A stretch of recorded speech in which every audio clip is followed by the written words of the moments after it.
Our other panelists will be along shortly, but I want to start with David Gergen and Peggy Noonan. David, I want to get back to this Petraeus situation. You knew both General Petraeus and this woman who allegedly he was involved in. I have known both of them for several years, and I consider them friends. I have a very high regard for both. In the last 36 hours, I've communicated with both by internet. We've had back and forth. I sent them messages of support because I think this is a national tragedy. It's a tragedy not only for the families, for the individuals involved. I think it's a tragedy for the country.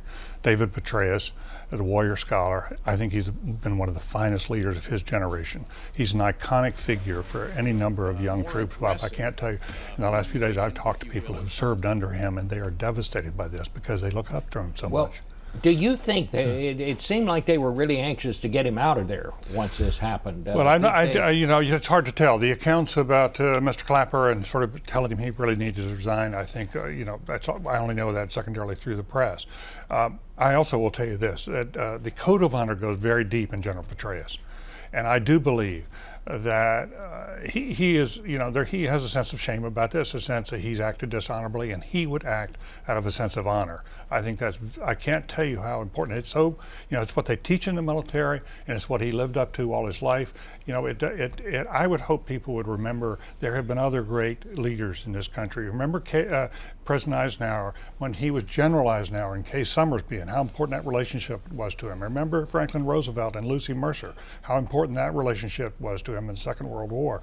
I think we have to be understanding that, as the saying goes, the best of men are still men at their best. Peggy, you're a woman. To tell you the truth, I think this story is a little mysterious.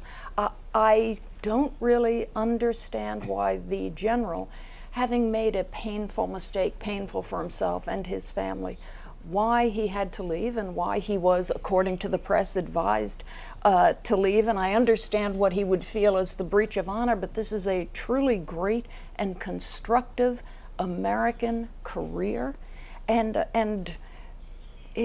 I'm just not sure why he had to leave. Second thing is, I don't think anybody quite understands how the FBI could have been going through his email and the FBI leaders didn't know, Justice didn't know. How did this begin? How did it go forward? When was the White House told? You just have to wonder, what the heck is this?